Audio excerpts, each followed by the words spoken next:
Okay, guys, this morning we're going to be talking about the shifting in the Fife property market and UK market overall. QVT.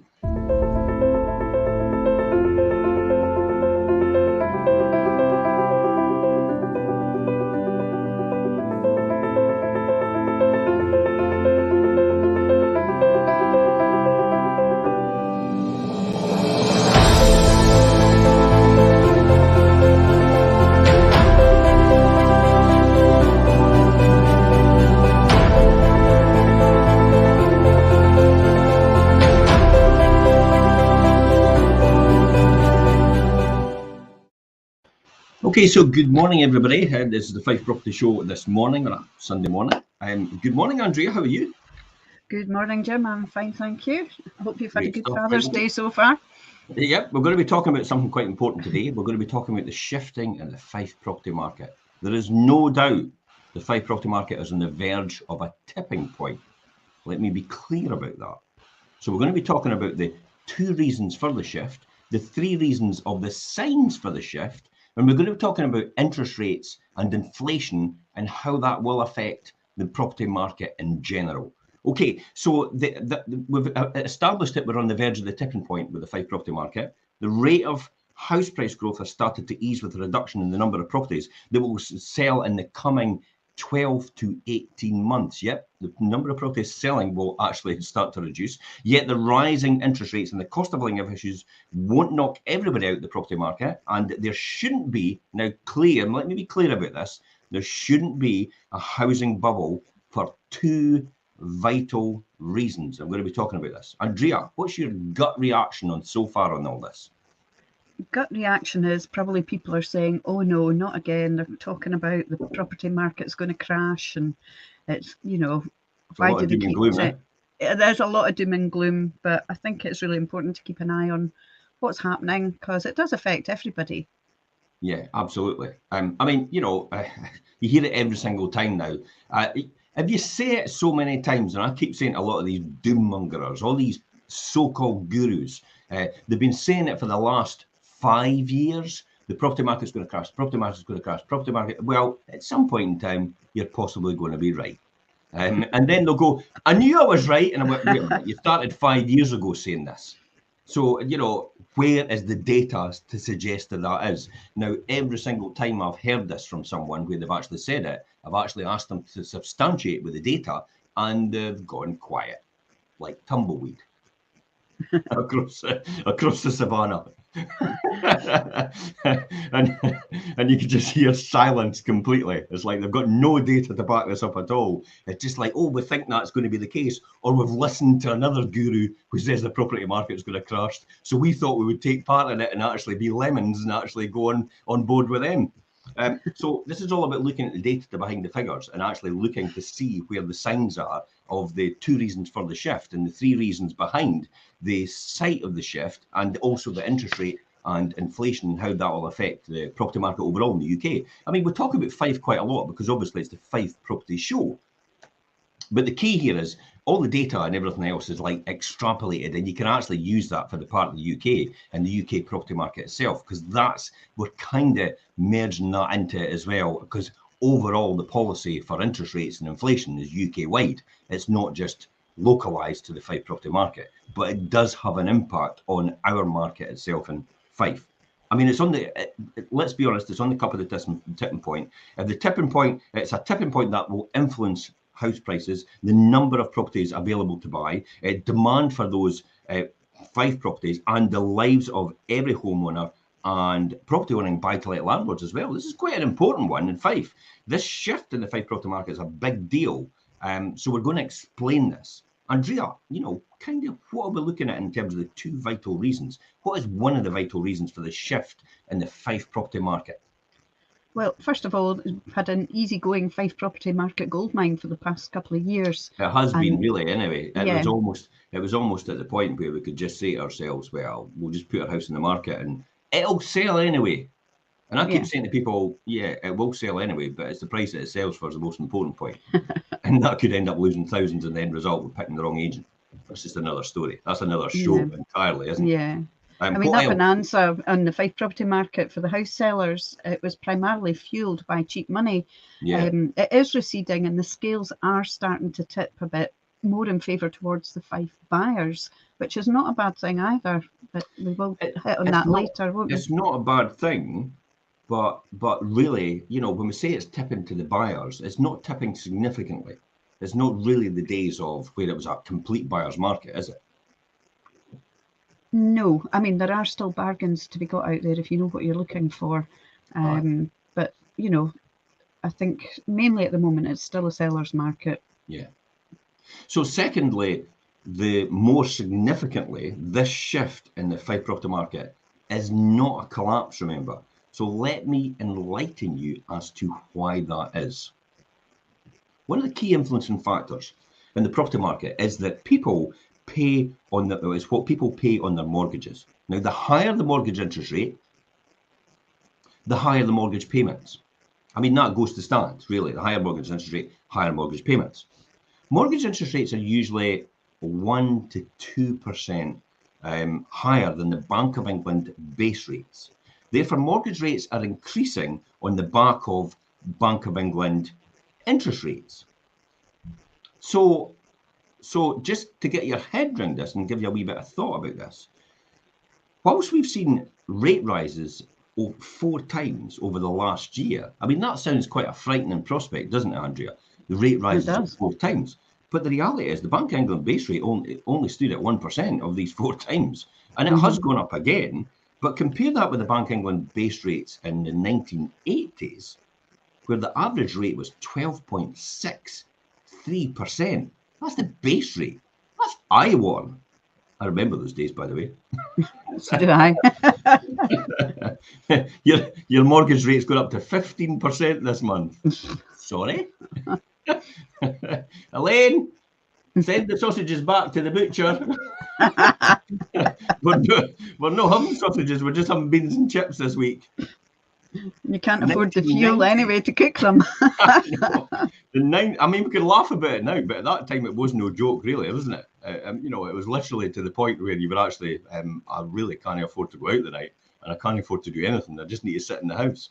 And at that time, if you were a smoker, you were looking through the ashtrays for the dopes to see if you could get a roll-up cigarette out. That's how bad the 1980s were.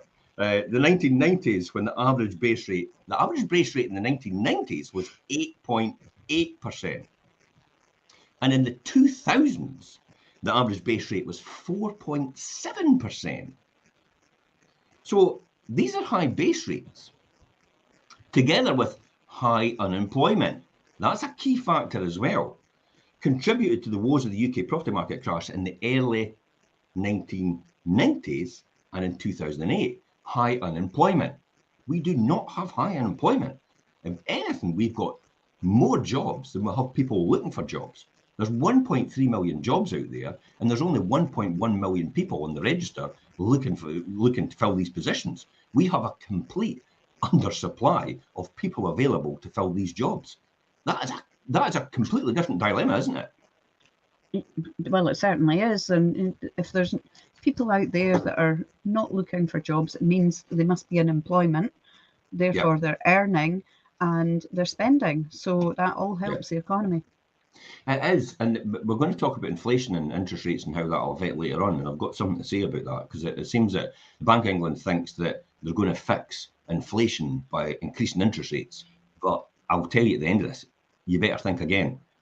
That's not the problem that's causing it. And I'll tell you towards the end of this. So for the gloomiest economist, the worst case scenario currently right now doesn't see the Bank of England base rates actually increasing past 3%.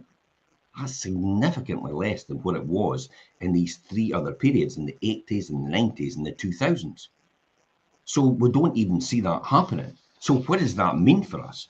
Well, this means that the prospect of the housing crash is minimal because of comparatively low unemployment, more or less full employment. I mean, that's what they call it. I mean, between 4 and 6% unemployment in an economy is actually, in economic terms, is actually deemed to be full employment.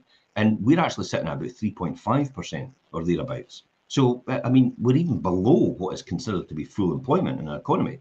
and base rates are still at an all-time low. I'll say that again. Base rates are still at an all-time low.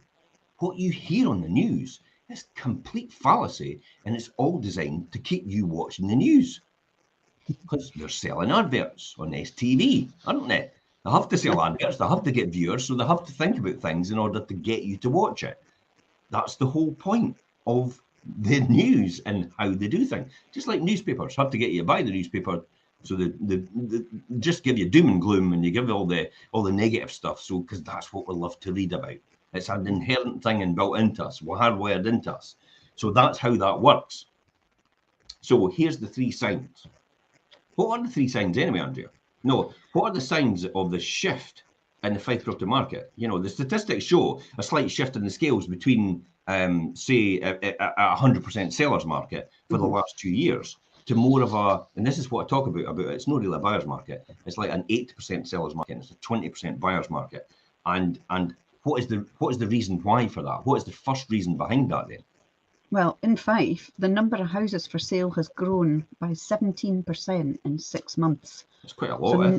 Yeah. What about nationally? Well, nationally, it's about 17.07, I should make that clear. Yeah. So we're not, it's almost eeksy-peeksy, really. So it's risen in the last 6 months from 389,558 in January to 456,048 by the end of May. So the rise in the number of properties on the market is a crucial component of the housing market puzzle. Jim, do you want to explain why that is? I'm actually going to go on, and I'm going to quickly look. I'm going to share the screen. I'm going to let you see Zoopla. So this is actually a good barometer we check every week, and I usually check it at the nighttime show at the weekly at 7 o'clock at night. But I'm going to show it this morning. So we're going to jump on Zoopla. We're going to look at the number of properties across Fife for sale. Now, generally, they're sitting about 560. Pre-pandemic, they're sitting at 1,200. So the number 1,200 properties available, and now we're down at about less than half of that available. And then even in the credit crunch, they were sitting at 2,000 or 3,000 properties. 3,000 properties. That's 50% of what's sold in the year. So that means it took 6 months to sell a house on average, because it's 50%. 50% of the 12 months is 6 months on average. So that's how they work it out. So if we've only got 500 properties in the market and there's 6,000 in the year, that means it'll take a month on average to sell, because it's 6,000 properties in the year it gets sold. 600 divided by 6,000. So, you know, a tenth of the 12 months is round about the month. So that just shows you where we should be. So let me search there. Can you see this okay, Andrea, the Zoopla screen? Yeah, I think so. So then we're going to go there. Yeah, 611. That's actually, that's the first time in quite a while it's actually broken the 600 mark. So that kind of then it zones it in for me at the very fact. Oh, there's a good one in Dunfermline. Right, let's get off of that. That's another show. That's the wealth creation show tomorrow we're going to talk about. Don't want to give everybody that one away. That's quite a good one, actually, investment return wise. Anyway, so let me explain why that is then. Okay, before COVID, house buyers having more choice of properties to buy in the summer months would have been able to would have been thought unremarkable. Yet the stark shortage of properties to buy in the last couple of years has caused a national house price to grow by 19.66%. That's almost 20% growth. That's a fifth. That's a lot of growth in 2 years. I actually thought, I mean, I don't know what your thoughts about this, Andrea, but I always thought, you know, when you look at Fife, I think it's a natural realignment. Fife actually seems to be growing a lot faster percentage-wise in terms of house price growth than the rest of Scotland and the UK. But I actually think it's more a realignment of Fife property prices about where they should be in comparison to the UK. Yeah, I think I think that because there's a lot of new builds happening in Fife as well, there's a lot more people moving into the area that would never have considered it before as a place to live. They could commute easily to Edinburgh, Dundee, up to Perth. You know, it's such a good location for living in, but not necessarily working in. You know, you could work somewhere else, and And it's not just St Andrews. That's it's not just St Andrews. Remote working, isn't it? Yeah. So that's a classic example of remote working, of what lockdown had taught us, that the fact that we can actually work from home. So I think it's most local authority workers, you know, in terms of admin and staff, actually can work from home now. I know friends that have actually been working from home before the COVID situation. They were just home workers, and it's all monitored perfectly, so they can actually, so they're no longer dependent on where they need to live in order to where they need to work. I think now and again they have to come into the office. Maybe anybody, you know, if you're out there, anybody actually does home working with Fife Council could actually explain how that works in the comments. It'd be really appreciated if you could do that. So any growth or reduction in the number of properties for sale is significant, hence a bellwether. And we're just seen there, we've moved up from where we were before, about 550 to 611. Now, when you think about 550 to 611, you're thinking, 50 properties, but that is an increase of 11%. That's a big increase, isn't it? That's an 11% increase in the number of properties available. Now, the number of properties we're seeing in the UK is 17, so we're still kind of undersupplied in the Fife market. We're still restricted in the supply, hence the reason why the government is actually, you know, working on the fact of moving up interest rates. Interest rates are designed to stop you borrowing, and it's also designed to stop you spending. So you don't want to then get a mortgage because the interest rates are higher. You don't want to buy that house because the interest rates are higher. You don't want to spend that money because you need that money because possibly inflation's going up as well. And they think that's all interconnected, but I'll explain in a minute why it might not be connected this time round. Historical incidents that have happened before, or historical patterns that have happened before, necessarily they look at them and they look at them now and they think to themselves, you know, is that repeating itself now? But I actually don't think it's repeating itself. We do have the indicators about the increase in the number of properties for sale, the increase in interest rates, and the increase in inflation. But the mix itself is, again, it's not comparable and it's not the same as any other time before. And I'll go on to explain that in a minute. So just coming back to the number of houses for sale has grown by 17% in the last 6 months. This means that buyers will have more choices of properties to buy over the summer. It's quite normal though, isn't it, Andrea, for the summer period to have more properties on the market? Well, everybody seems to think that the best time to put their house on the market is the spring. So you're getting the nice weather, the nice gardens, you know, the lighter nights are coming in. It's all ideal for selling a property. Basically, it's not the best time. Any time is a good time to sell your property. Yeah, absolutely. And I would even argue that winter is the best time to sell your property.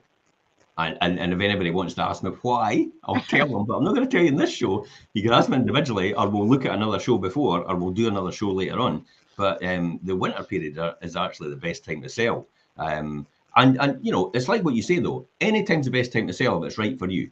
People move for their circumstances. They don't move to make money, because you're not making money if you move from a house to a house.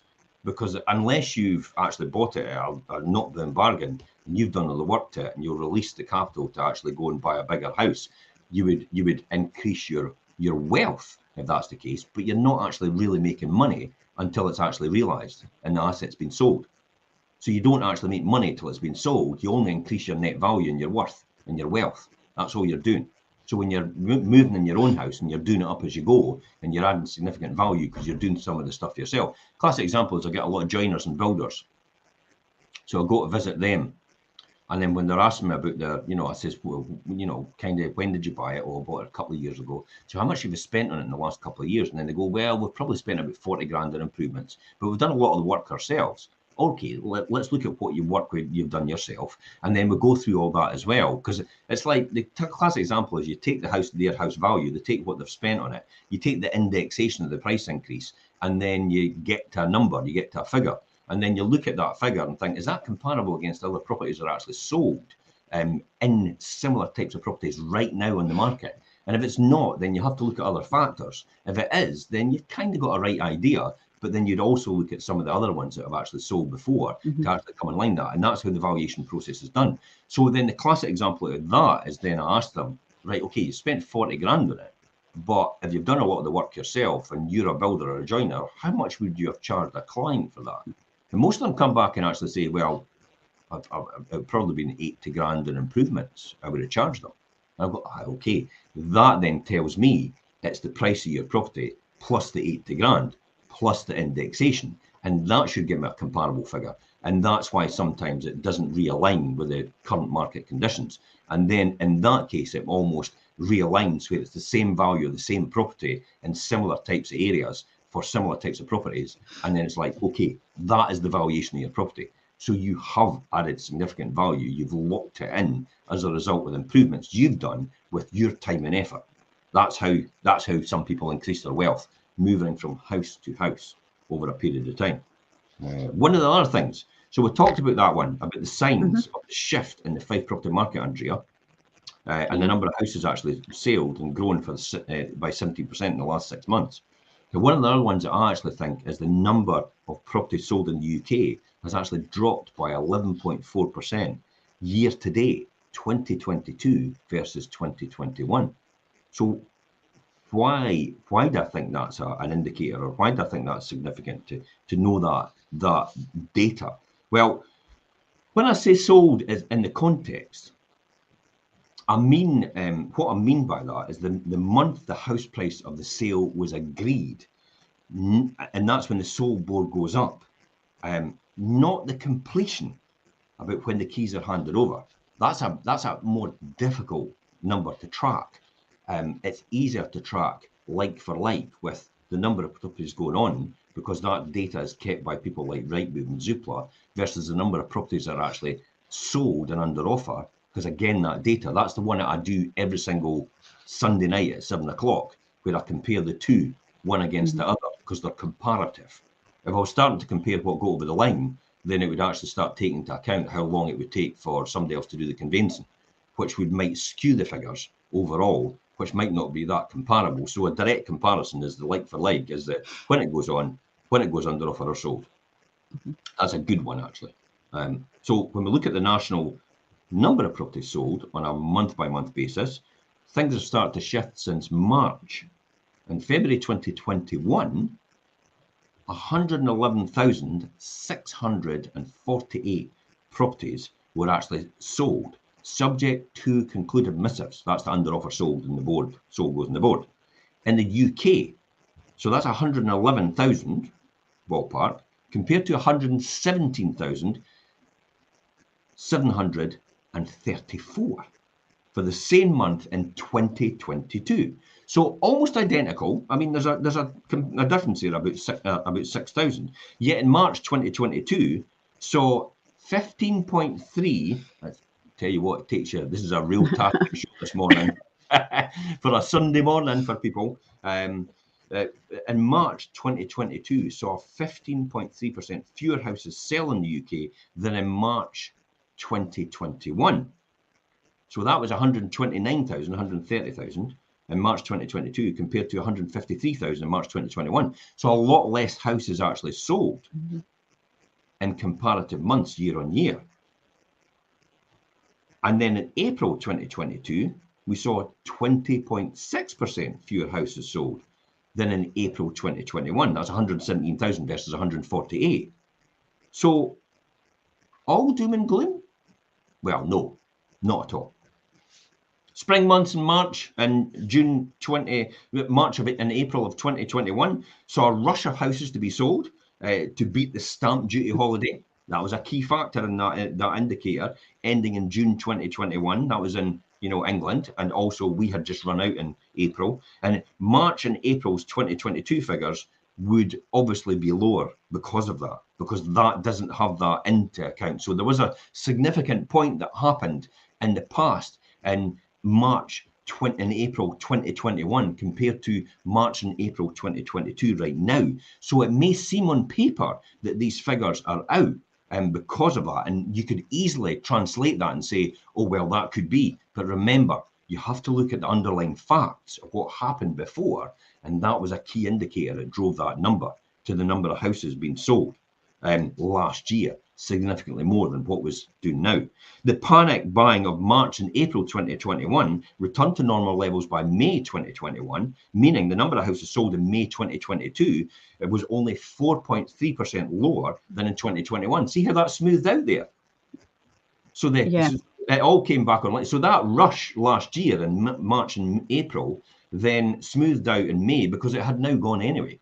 You were too late. And now if you compare it to May this year, it is actually only 4.3% lower, and it's not that huge swing that you had before.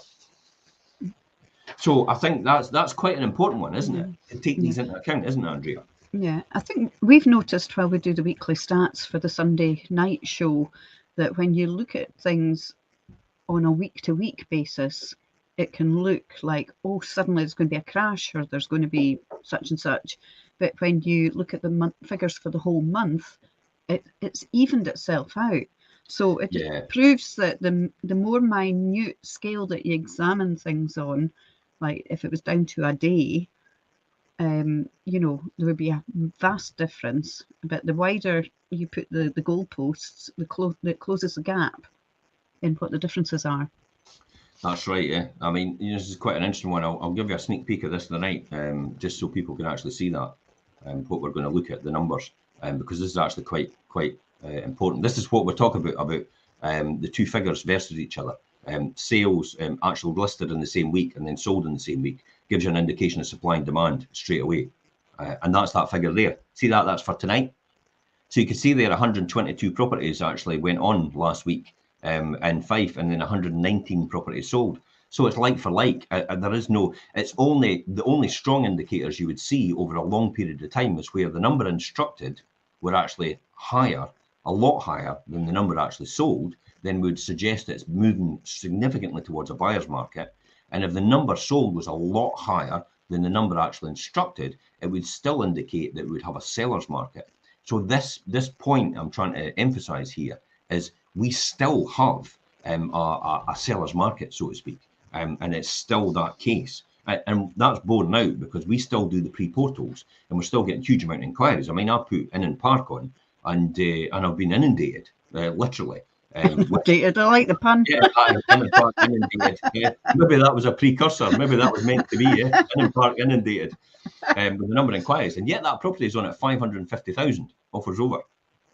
So it just shows you, and we've got offers, we've got potential offers already, and we've not even actually got on a website. So what does that indicate about the value and about how much people can afford at that level?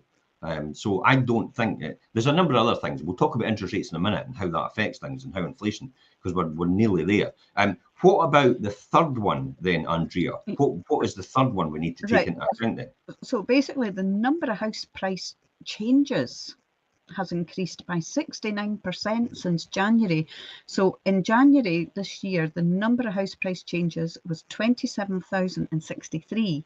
Yeah. And it has been increasing steadily each month to 45,792 in May. So that's massive. It could mean two things, actually. One is the Fife house sellers have to be more realistic with their pricing to get their properties sold. I don't think it's the sellers that are getting the pricing wrong. Is it the agents? Possibly. We discussed that yesterday, didn't we? Yeah, we did. And the fact that potentially, because everybody said, you know, we discussed it yesterday in yesterday's show and said that, you know, the overvaluing. It's like, well, wait a minute, how could an agent overvalue if a home report's been done? And it's like, well, there's a potential it could be in certain circumstances because there's a tendency for them to say a lot more than the other agent sitting in front of them. Because I've asked the seller already. That's a classic, eh?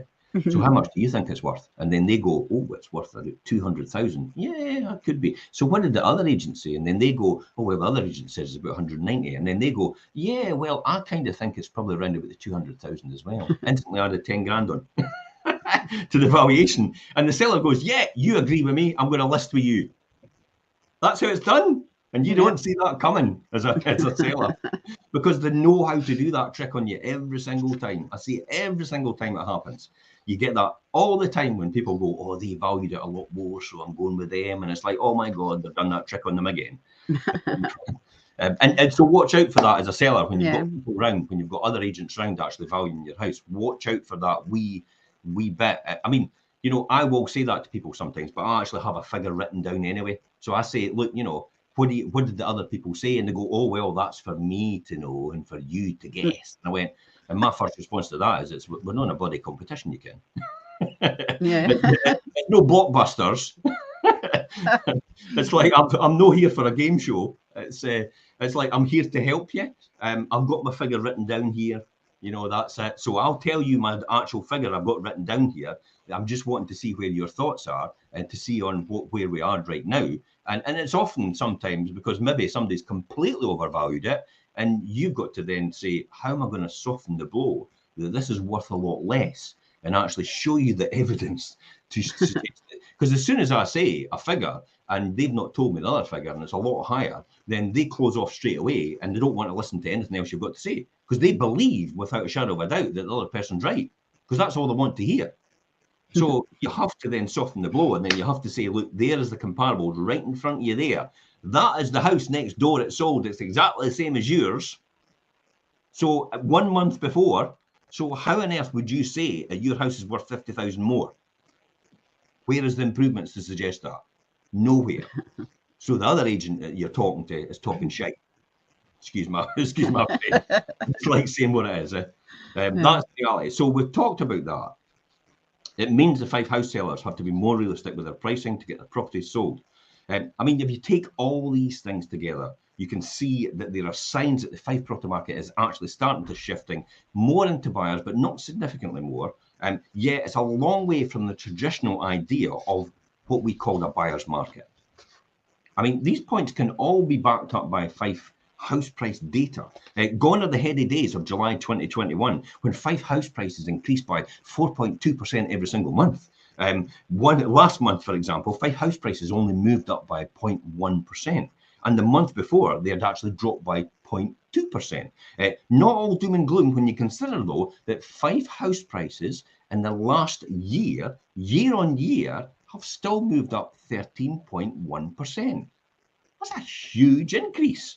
Still.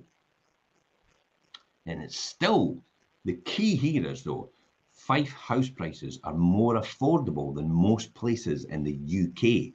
This is what still continues to drive our market. Let me explain. The average price, don't get me right down to the nitty gritty here because it's off the top of my head. The average price in the UK for a house is £350,000 or thereabouts. The average price in Scotland is round about 250,000, 100,000 differential between the whole of the UK and Scotland. The average price in Fife is round about 180 to 190,000 pound. Now, when we look at the multiplier of salaries, the average salary in the UK is about £31,000. The average salary in Scotland is round about £30,000. The average salary in Fife is round about £30,000. So with the same money, you can buy a more affordable house in Fife.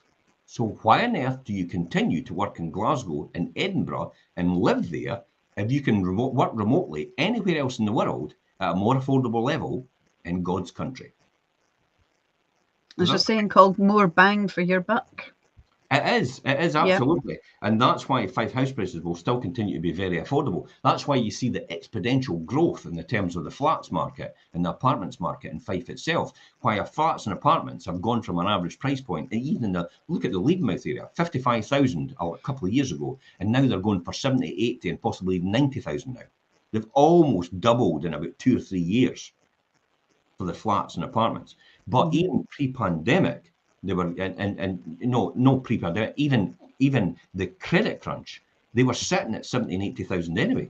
So flats have only increased back to the credit crunch levels all that time. That's about 15 or 16 years past since that time. And we've only got back to the prices of flats being affordable at that same level they were at that time. But remember what I said about the average interest rate. The average interest rate in the 2000 and the 2000s was 4.7% base rate, which meant round about a 7% interest rate on a mortgage. What is the interest rate on a mortgage right now? You're talking about, there's people still getting deals at 3.5% and 3% for 5-year fixed rates. Most of them are actually, we're getting onto this subject in a bit. We're getting on the subject in a minute. I'll get that. But I've explained to you how Fife is more affordable, and that's how the Fife market will be more resilient, and there won't be such a huge impact into the Fife market itself. We've been in fifth gear. There's no doubt about that. For the last 2 years, with extra rockets attached, really. The momentum has been huge in the acceleration. But we're certainly not going into reverse gear, more of a drop in the gears to fourth in terms of where we're going. I mean, I know many aspiring Fife homeowners are waiting for house prices to fall. Wait again. However, I don't see a large Fife house price drop in the next few years. In essence, while I do believe that the rate of house price growth will slow, it does not mean it will go into reverse. So some would ask, what increasing? I mean, would asking what increasing interest rates inflation would do to the Fife property market. So some would ask that. So, what would that do, Andrea? I think an increase in the inflation, obviously people are going to be a bit more careful about what they're spending, but if they are a property owner, their asset is going to become more valuable. So I would say if you've got it, sit tight, hold on to it. Yeah, don't do anything rash, and take advice. You could look at the number. You could look at the house value, the house price increase in the last 20 years in the UK.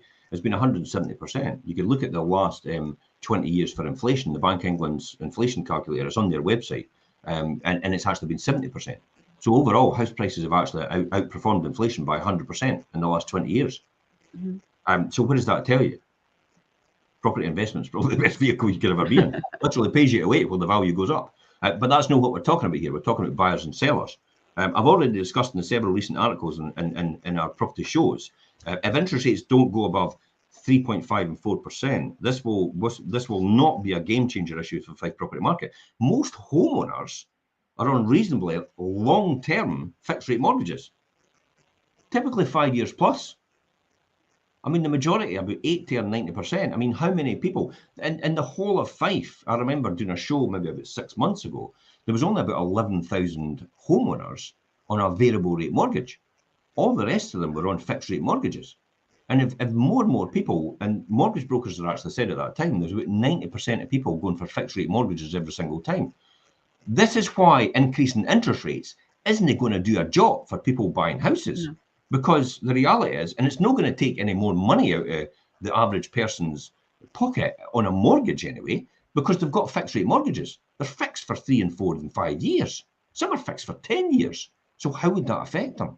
It wouldn't it? And then when we look at base rates being so significantly low, even if they increased to 2%, even if they increased to 3% for the Bank of England base rates, then in the most pessimistic scenario, they're still nowhere near what they were in the 2000s, in the 1990s. In the 1980s, they were nowhere.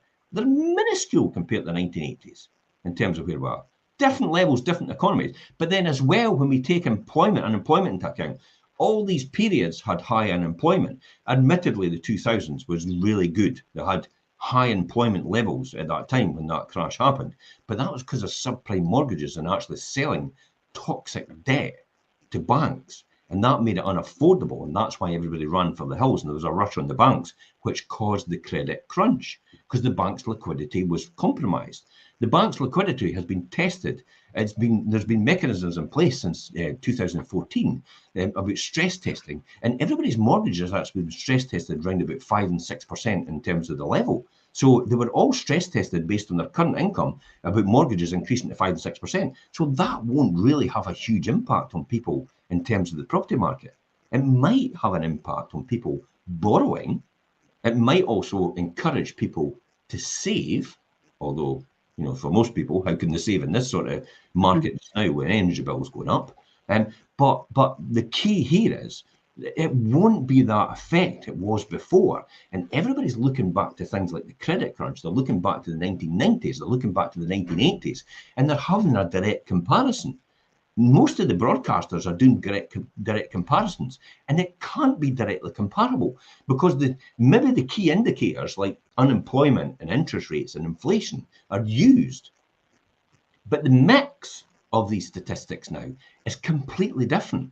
We have not seen an indication. We have not seen a time in our life where interest rates have been so low for so long a period of time. And also inflation has been so low for so long a period of time. And then also we've never seen where unemployment has been so low and so long for a long period of time. Now, unemployment is still record low just now. There's more jobs than there is actually people looking for jobs. And that's never been heard of. I don't think that's ever been heard of ever. Have you heard of that ever? Where there's more jobs available than there's people looking for them? No, I can't say I have, actually. One of the things that I was going to ask, actually, Jim, was that it hit me that when you're talking about the crash that happened in the 90s, a lot of the people that have got mortgages now, the young first-time buyers, weren't even around then. So they will have no idea of the hardships that people that had mortgages at the time of those crashes, you know, and there was a lot of repossessions at the time. You just don't see any of that now. No, we don't see any of that coming in, really. There's nothing coming in at all. We're usually given strong indications well in advance from asset management companies to suggest that there's something going on in the background, because it usually takes 2 or 3 years to actually get that over the hurdles, and they see the indicators coming through. But there's been no indication in this occasion that they're actually giving us the signs that there's something happening in the background. So so it's not, as I said, most people are on fixed rate mortgages. That never happened before. No. Every single person that's on a mortgage has actually been stress tested all in the last 6 or 7 years. They've all been stress tested at higher levels as well because of what we learned from the credit crunch. And so again, that's another thing that was never done before. So all this risk analysis, sensitivity analysis, and extrapolation and forecasting has all been built into the modelling, the financial modelling of the UK, in order to make sure our economy is quite resilient in terms of any shocks that might actually happen, to the point that actually it won't be as significant as it was before. That has to be a good thing more than anything. But I'll be damned if the media is going to tell me to talk myself into this, because I can't see any indicators at all for it. Now, of course, it won't help first-time buyers, as you said. I agree that there'll be fewer first-time buyers, yet these will be replaced by landlords. Yep, we've heard it. Now, everybody keeps saying here about legislation coming in and landlords exiting the market and all the rest of it. I'll be honest and say if landlords are exiting the market, and we've done a show about this before, you'll have landlords investors coming in, and you'll have new investors coming in, because more professional organisations like ourselves are actually teaching people how to do it, and then we're telling them exactly what they should be doing, how they should be doing it, and often is the case, we're managing it all for them. So there's never been an issue there. That never used to happen. I remember when I started in property investment, 30 years ago, and it was like the Wild West. It was like, my God, there was no legislation, there was nothing in place, there was no such thing as a buy-to-let mortgage, and it was yeehaw, and you just had to work it out how you went along. And often you would get a phone call with somebody saying, is that your house next door? Because the guy's dismantling your kitchen in the back of his van right now. Like, what? Jumping in your car. And it's like, what are you doing? It's like, oh, yeah, aye, get the kitchen back in the house. It's like, that's how it was when it first started. It is nothing like that at all now. And at that point, the UK buy-to-let market was only about 8% of housing stock. Now it's sitting around about 20% of UK housing stock. And it will be forecast to increase again because of the increase in demand for generation rent, as they need more flexibility at this point in time in their lives. They don't want to buy, they don't want to commit. The huge entry costs to owning a house, then exiting from a house, is making it financially unaffordable when you look at it on a 2 or 3 year basis. I mean, you have to spend all that money up front to buy the house, and you have to spend all that money up the front to sell the house, and you don't even know you're going to be able to sell the house in 2 or 3 years. And if you know you need flexibility of your options, and you can walk away from a house in 28 days notice anytime you want, then that might be the perfect scenario for you. Hence the reason why generation rent, because of their needs and their flexibility and their labour requirements and their training requirements and their job requirements, they want to be able to afford to move anywhere they want to when they want to do it, and don't have all these huge costs attached to it. So that's why the generation rent market will continue to increase. You see the big, huge apartments going up, the apartment blocks now. I just passed, I think it's Fountain Bridge next to the river, the SEC and the hydro. Well, there's 439 apartments going up for rent, with a concierge service, with a sports gymnasium inside, and a swimming pool as well. I mean, that's the kind of renting we're talking about, the increase in the rental market in terms of itself. So that will continue to go. And this is why they'll be replaced by landlords re-entering the market, as I discussed in a previous article a few weeks ago in a previous show. Fife house prices will also be further protected by the inflation on house prices. Again, discussed in a separate article and separate show a month ago. The number of properties coming onto the market has increased. This is where I talk about inflation as well. This is quite important about inflation. Everybody's talking about inflation going out of control, and the government thinks increasing interest rates is going to solve inflation. It's not. Look at the indicators causing inflation. It's a war with Russia and Ukraine, and it's oil and energy prices. That's what's caused that inflationary pressure. That's why your utility bills are going up. Got one right here from EDF, my exit bill, because I'm on with someone else, but it's still going up significantly. It's almost doubled, and it's going to go up again in October. But that's not driven, that is measured in inflation. So inflation is taken into account, and they're saying, oh, the energy bills are going up, and that's what's affecting everything. But we can't do anything about that. You not spending any more money is going to do nothing to affect the energy prices. It's the war in Ukraine that's causing that problem. That's what causes it. So energy prices are going up, therefore, and also, I've got to say it, and I don't know, and it's political, and somebody might want to comment on it if they want to comment on it, but Brexit's caused this problem as well. That's why we've got 1.1 million people chasing 1.3 million people, 1.3 million jobs. All the people that were ready and working in the jobs, or the 1.3 million which are now available, have actually been told that they have to go away, and they can't work here anymore. Farmers looking for part-time casual workers are actually having to go to places like the deepest Africa to bring people in now, because there seems to be an adverse reaction to the Brexit situation in the European market. It's absolutely crazy. We can't do anything about Brexit. It's done. These people won't come back. Therefore, we've got this inflationary pressure because of these two circumstances, which we have no control over. The government isn't going to do a U-turn on this. So inflation is up where it is. And in fact, interest rates are not going to solve that problem. All interest rates are going to do is lose jobs and possibly lose houses. And then we're going to be on the back foot. So it's absolutely crazy. You're going to have to ride out inflation. You're just going to have to let inflation happen, whether you like it or not. There is nothing we can do about it at this point in time. And I'd said in successive shows, maybe maybe about 6 or 7 months back, inflation's here to stay for a short period of time. Now, when I talk about a short period of time, I'm probably talking about in the next year or maybe 2 years if possible. But then it should stabilize again, hopefully, if we've got the situation sorted out with the energy crisis that we've got going on at the moment. But that's why inflation's rampant just now. Mm-hmm. It's not anything to do with the fact that people are buying, people are throwing money like it's going out of fashion. Oh, it's like, I'm going to pay £10 for a bag of sugar. It was only £2 before, but I'm quite happy to pay that. Well, some of these things are commodities that, they're staples.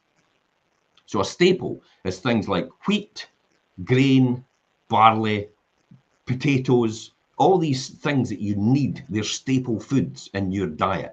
As a result, so they're needed come hell or high water, and because of the restriction in energy and the restriction in labour, it's caused all these suppliers now to say, well, we can't actually we can only produce less now, but we still have these same overheads, so therefore we're going to have to put all these overheads on less of goods. Therefore, it's going to push the price up as a natural result of that. Therefore, you're going to have to pay more for that staple food, and everybody complains, and it's like, well, they can't do anything about it. There is no resolve unless the government moves on it. The government has to take action on that, and they're refusing to do it because they've got this is our line in the sand. I don't know if you agree with this, Andrea, but this is our line in the sand, and we are not going to cross that line regardless of what impact it has. That's all very well, Rishi. You could sit in your 6 million, 5 million, 4 million, 10 million pound house and look down at other people and say, this is what you've got to do. But it's the people on the boots on the ground that actually suffer as a result of what you're doing and the policies that you're making. That's me getting political again. I don't know whether to comment or not. No, I do agree about the price of things has got so bad that people are not. The footfall in our towns has reduced so much that there are umpteen empty shops and they're not getting filled. The stuff that's going into them is being subsidised by charities, for charity shops, for cafes, for these little pop-up things. I mean, inflation has caused that. Yeah, that's another thing as well, you see. But it is the rise of the internet and obviously the COVID period where everybody started to shop online. But that's then you get into the brass tacks about, that's planning and how they've allowed shopping centres to be put outside on the town fringes, and then that decimates and then they wonder, oh, how come there's so many empty shops in the town centre? Well, see that big beautiful shopping centre you put on the outskirts of the town? That's where everybody's going now. That's why you've got empty shops in the middle of the high street now.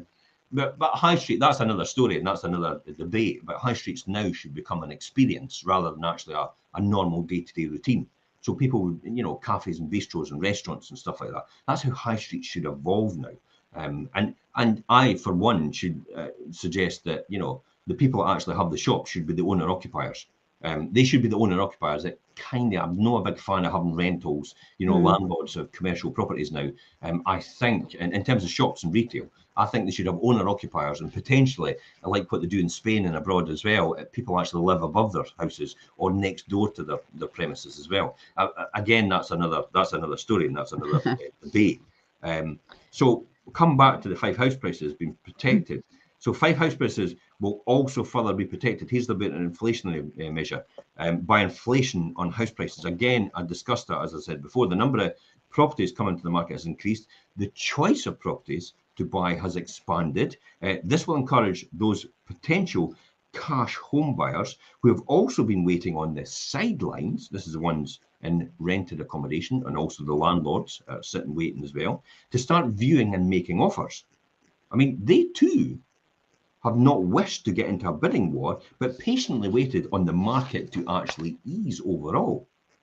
And it is for those reasons, in this show, in this podcast, in this article, and my other recent articles and podcasts and shows mentioned, that I do not see the Fife housing bubble on the horizon. I don't see a housing bubble. I just see a natural evolution, and we'll slowly move into possibly a more stable market. And that's about it. I mean, what's your thoughts overall on this, Andrea? As I always say, at the end of the day, if someone needs to move, it doesn't matter what the market is, they have to get their house on the market, get the best price possible for it, and then buy at a price or rent that is equal to what they can afford. Yeah, it's like for like, isn't it? I mean, if you're on the housing ladder already, I mean, the price of your house has moved up to the same price comparatively if you're moving in the same area as the house that you're going to buy. So the only differential is the price between the difference between the price that you're going to pay and the price that you're going to sell, and that comes down to a really good estate agent to sell your house. Hint, hint. That also comes down to buying your house from a crappy estate agent that doesn't know how to negotiate, which I've often done before with other estate agents. Oh, I did that with my daughter's house. Put in a really low cheeky offer, and it wasn't challenged at all. And that's it. So you can get both sides of that coin, can't you? You can actually get the uplift in using a really good estate agent in terms of getting your sale price right and getting a higher value in the end result. And then you could also buy potentially from an estate agent that doesn't really know how to negotiate. Solicitors are great for that. The very fact that, they're just like, oh, well, we've got the house and it's a deceased estate, or they've gone into a care home or something like that. And they just kind of just go, aye, okay, then. They've made an offer. What do you think? And then that's it. Done and dusted. There's no negotiation in that at all. It's like, I didn't see any benefit to using that at all, that type of system, because all you're doing is just giving it away for nothing. And fair enough, the money's going to go to the state anyway, on most occasions. But I still think you should realise as much as possible, and it should be an obligation to do that as an estate agent overall. But again, that's another story. My final thoughts on this, I'm kind of thinking, I don't see a housing bubble on the horizon. I don't think there ever has been. Everybody's talked about it, but again, they're all going back to historical periods, almost comparing apples with oranges. It's not similar circumstances. We're talking about the same data, but the data is not the same as what it was before in terms of the overall mix, in terms of the overall interaction of that data and how that would come out and what that would suggest in terms of forecasting for the future. So I would say we're fine. We just keep going to sell. It's like what you said, Andrea. You know, the classic is, if you've got to sell, you've got to sell. If house prices dropped, and we've said it before, if house prices dropped 20% in the next, tomorrow, the only people that are affected are the people that have bought in the last year, because Fife property prices have actually gone up by 16.8% in the last year. So the only people that are affected is we're only back to what we were almost a year ago, or even 2 years ago, to say that, just to be pessimistic about it. We're only back to where we were 2 years ago. But how many people actually buy and sell in 2 years? How many people buy and say, oh, I'm going to sell in 2 years? We've just discussed that. The entry and the exit costs are phenomenal. You would never do that. So it's very, very few people that'll affect. So it won't affect anybody. And if anybody says, oh, I'm a negative equity, it's like, it has no bearing at all on anything. As long as you afford the mortgage, it doesn't make any difference. And it will recover. Remember my final part and remark about property prices in the last 20 years have gone up 170%. Inflation's gone up 70%. That's a 100% increase. So property prices always go up over the long term anyway. And don't be mistaken here. Long term for me is 15 to 20 years. It's not the 10 years that these gurus are touting just now about property prices doubled in 10 years. No, they don't. It's every 15, possibly to 20 years. It takes a while for that growth to happen. It's not huge amounts, because you don't want that, because then that does cause inflation and pressure. That does cause problems for everybody. You want everything to move slowly over a period of time. Good growth, compounded wealth over the long term, rather than these short-term gains of boom and bust. That's what we want to stimulate and keep a stable economy overall. Andrea, final words from you.